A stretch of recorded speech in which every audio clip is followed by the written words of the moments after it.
Part 1, Laying Your Foundation, Understanding the 2025 Landscape. Well, hello again, friends.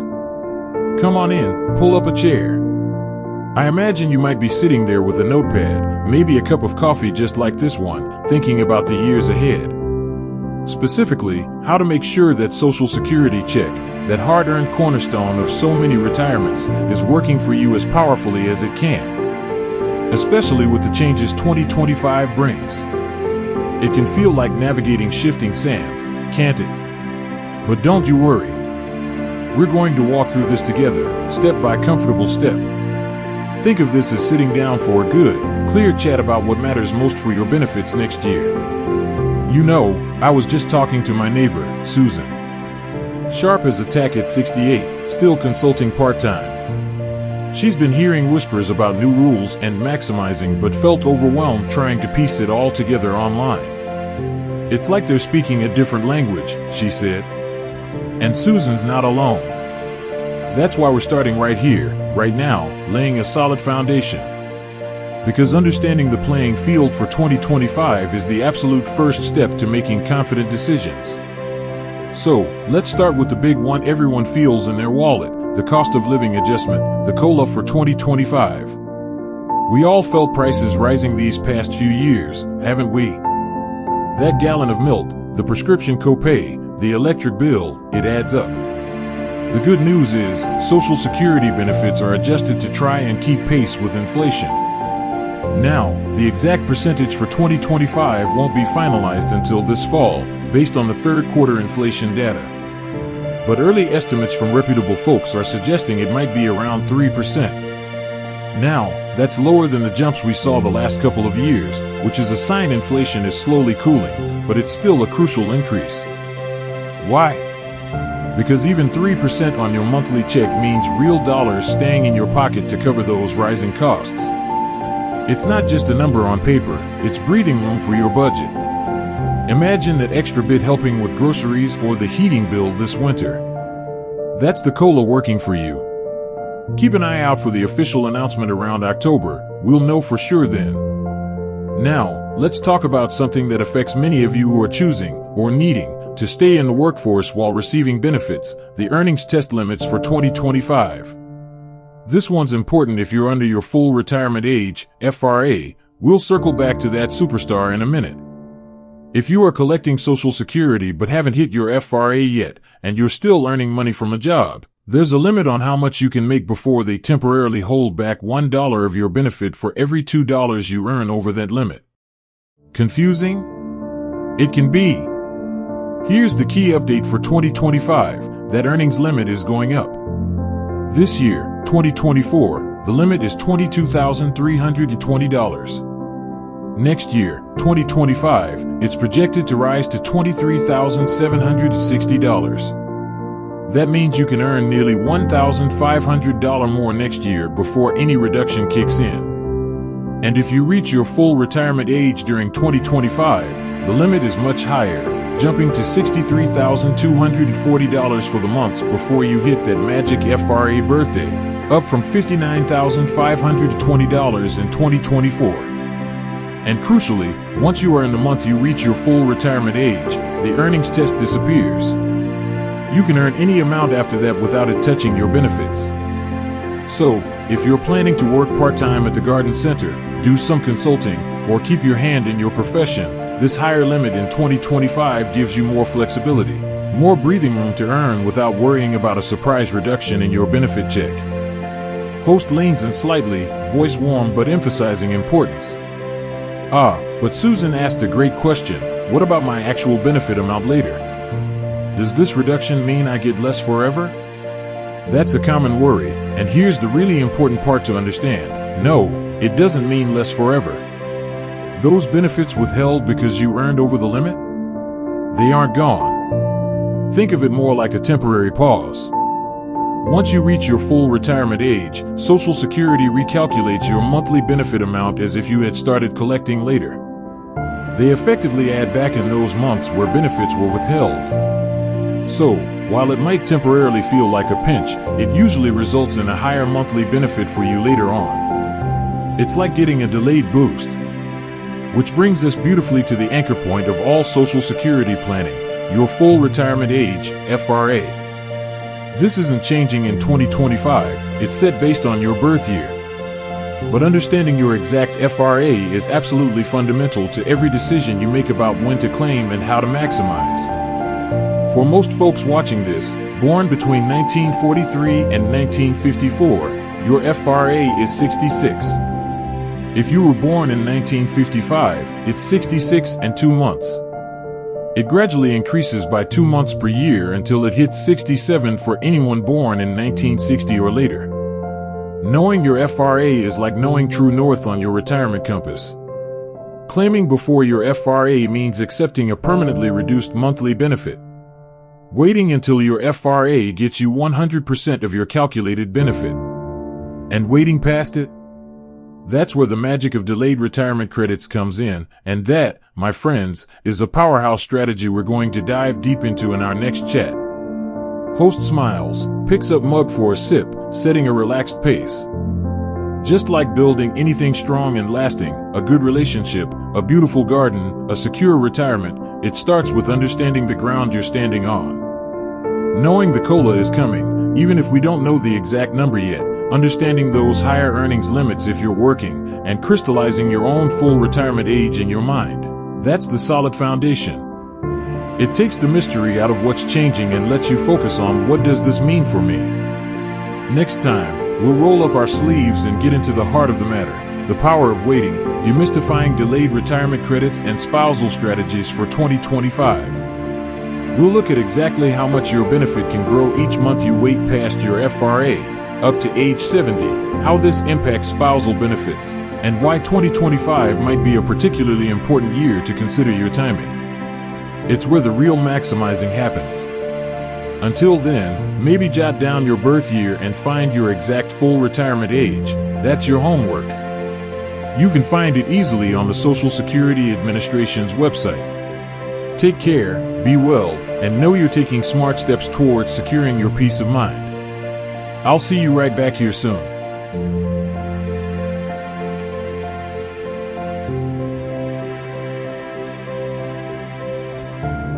Part 2, The Power of Waiting, Unlocking Higher Benefits for Life. Welcome back, friends. I hope you found your full retirement age since we last chatted, that true north for your Social Security journey. Maybe you're 66, or 67, or perhaps you're eyeing 62 and wondering if claiming early makes sense. That's exactly where we're diving in today. Because understanding the power of waiting, truly grasping how those delayed retirement credits work, is where you can significantly boost that monthly check for the rest of your life. It's like adding coins, slowly and steadily, to your future security jar, one by one. Let's make this crystal clear. Remember Susan, my neighbor? She's 68. Her full retirement age was 66. She claimed right at 66, getting her full benefit. But her friend, Robert, who just turned 70 last month, he waited.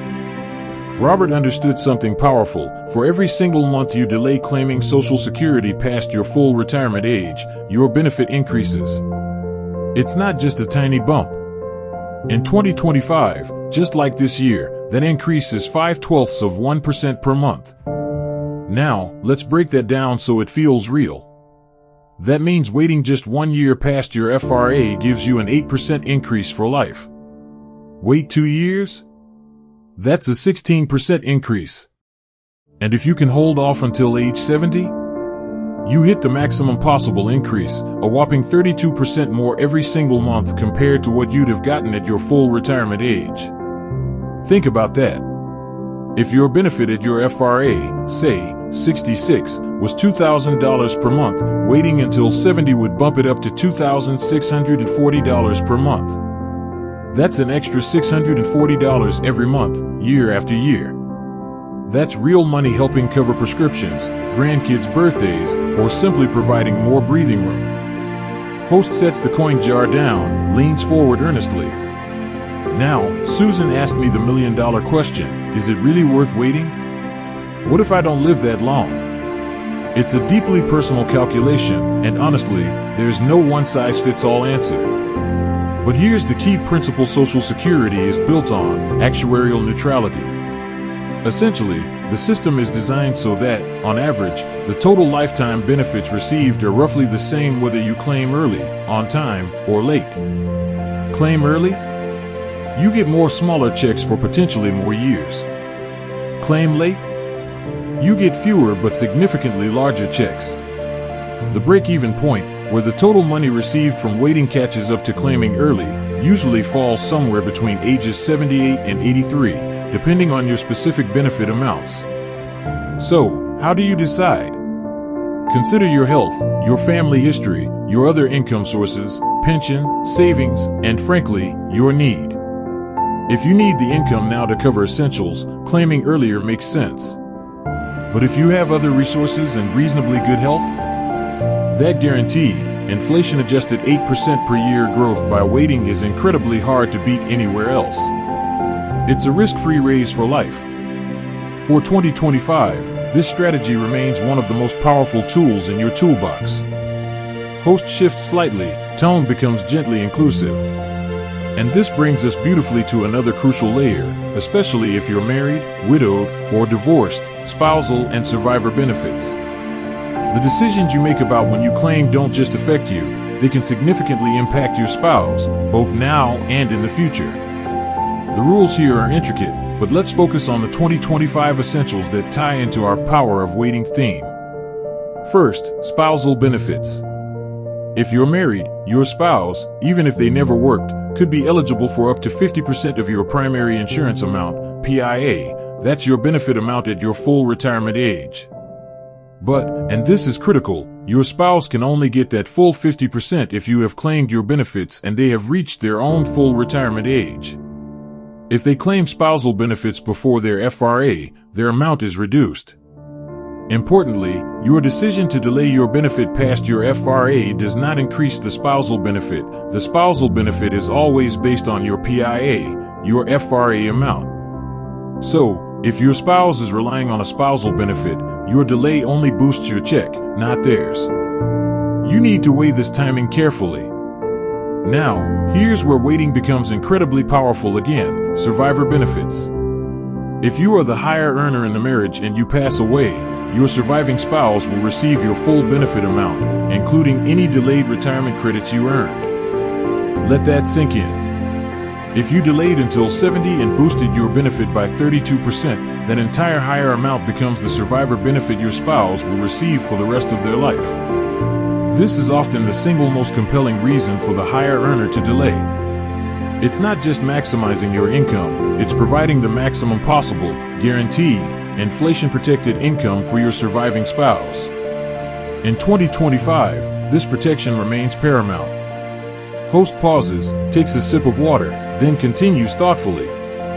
For those who are divorced, after at least 10 years of marriage, or widowed, similar rules apply for claiming benefits based on your ex-spouse or deceased spouse's record. The power of waiting principle often applies here too. If you are eligible for survivor benefits based on a deceased spouse who delayed, you get their higher amount, including those credits. It's complex territory, and I always recommend checking your specific situation directly with the SSA or a qualified advisor. But know that the strategic delay of the primary earner often creates a lasting safety net. So, Susan? She's rethinking things. Seeing Robert's higher check and understanding the survivor protection aspect for her husband has her considering whether using some savings for a few more years might be worth locking in that higher lifetime income stream. It's a big decision, but now she understands the tools. Host smiles warmly, preparing to transition. We've covered a lot of ground today: the mechanics and magic of delayed retirement credits, the personal factors in deciding when to claim, and the vital interplay with spousal and survivor benefits. This is where the real maximizing potential lies for 2025 and beyond. But even the best strategy needs a solid foundation and awareness of potential bumps in the road. That's exactly where we're headed next time in our final part, putting it all together, navigating taxes, avoiding pitfalls, and your personalized 2025 plan. We'll look at how other income can affect your benefits taxability next year, the crucial step of verifying your earnings record now. A brief word on those complex provisions like WEP and GPO if they might affect you, and how to weave all this knowledge into a plan that fits your unique life. It's about turning information into confidence and action. Until then, think about your own situation. Are you the higher earner? Is survivor protection a key concern? Jot down your thoughts. You're building your own roadmap, step by step.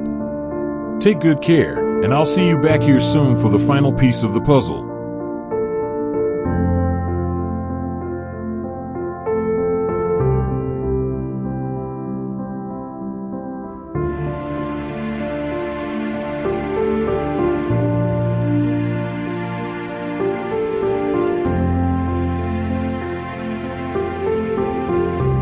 Part 3, Your Personalized Blueprint, Confidence and Action for 2025. Well, hello again, and welcome to our final chat on navigating Social Security in 2025. We've laid the groundwork, understanding the COLA, those higher earnings limits, and your personal full retirement age. We've unlocked the powerful potential of waiting, seeing how delayed retirement credits can boost your check for life and provide crucial protection for a surviving spouse. You've got the strategies, now it's time to build your personalized blueprint. Think of this as rolling up our sleeves together to make sure your plan fits your life perfectly and avoids any hidden bumps in the road for 2025. You know, Susan called me after our last talk. Inspired by Robert's story and understanding survivor benefits, she and her husband sat down with their savings statements. They're crunching numbers to see if he, the higher earner, can realistically delay until 70. But then she asked, what about taxes? Could waiting and getting a bigger check actually mean more goes to Uncle Sam? And how do we even know Social Security has our earnings right? Brilliant questions, Susan. These are exactly the practical pieces we need to place into your puzzle. So, let's talk taxes first. Yes, your Social Security benefits can be taxable, depending on your overall income.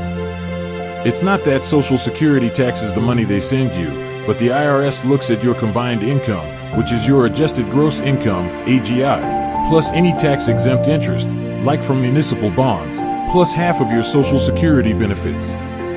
If that total number crosses certain thresholds, a portion of your benefits becomes taxable income. Here's the key update for 2025. Those thresholds are projected to increase slightly, thanks to inflation adjustments. While the final numbers won't be official until late 2024, estimates based on current trends suggest. First threshold, if your combined income is between $32,000 and $44,000 for single filers, or $40,000 and $56,000 for married filing jointly, up to 50% of your benefits may be taxable. Second threshold, if your combined income is above $44,000 single or above $56,000 joint, up to 85% of your benefits may be taxable. Why does this matter for your 2025 planning? That COLA increase we talked about? While it helps with rising costs, it also means your benefit amount is higher. If you have other income streams, like pensions, IRA withdrawals, part-time work, or investment income, that COLA bump plus your other income plus half your now larger benefit could more easily push you over one of these thresholds next year than it did this year. It's not a reason to avoid a higher benefit through delay. That higher amount is still yours, but it is a reason to be aware and factor it into your overall tax picture. You might need to adjust estimated tax payments or withholding on other income sources. It's about seeing the whole financial picture. Host taps the notepad firmly but kindly. Now, on to Susan's second question, and this one is absolutely critical. Before you make any final claiming decision, especially one involving delay or complex spousal strategies, you must verify your earnings record with Social Security. Why? Because your benefit calculation is based entirely on your highest 35 years of earnings. If there's a mistake, a year missing, wages underreported by an old employer, it could significantly reduce your monthly benefit, potentially costing you hundreds of dollars every single month for the rest of your life. You don't want to discover this error after you've claimed. Here's your simple action step.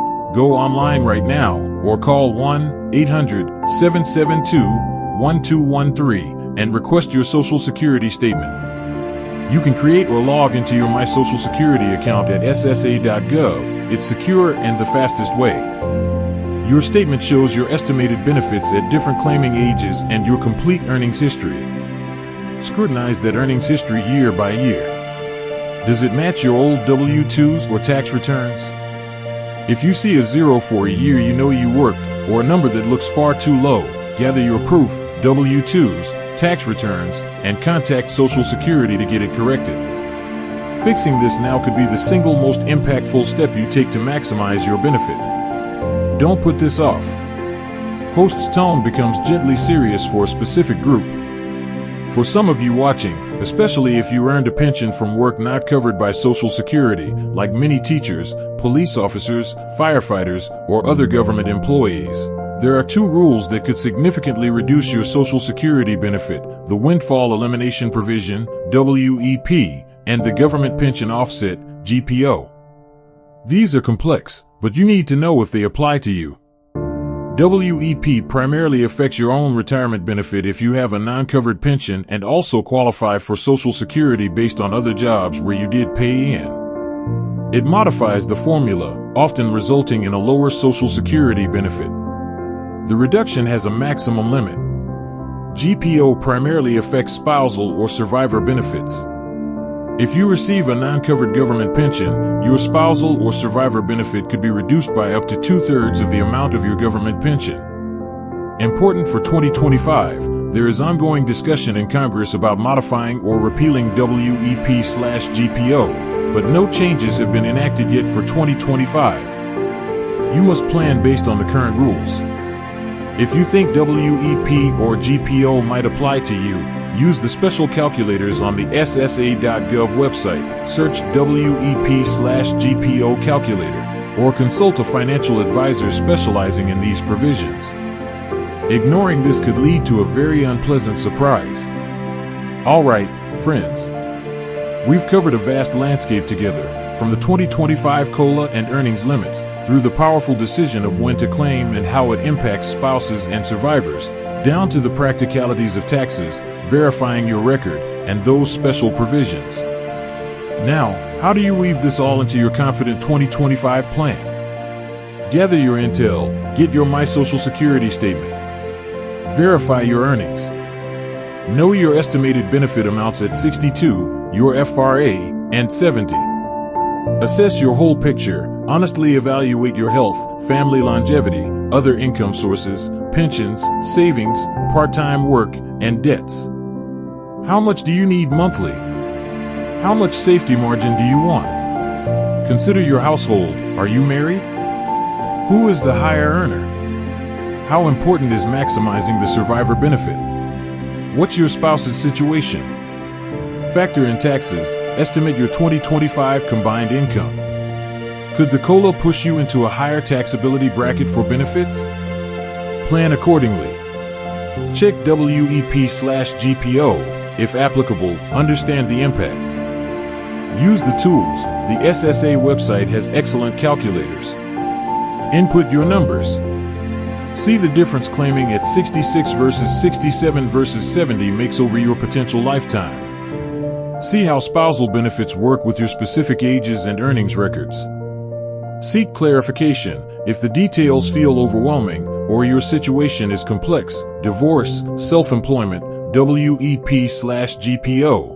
A 1-hour consultation with a fee-only fiduciary financial advisor who doesn't sell products on commission, specializing in Social Security, can be invaluable. Think of it as an investment in your peace of mind. So go forward with confidence, my friends. Verify that earnings record. Explore your claiming options. Ask the questions. Make your plan. You've got this. It's been an honor walking through this with you. Here's to making 2025 a year of greater security and peace of mind. Take good care and be well.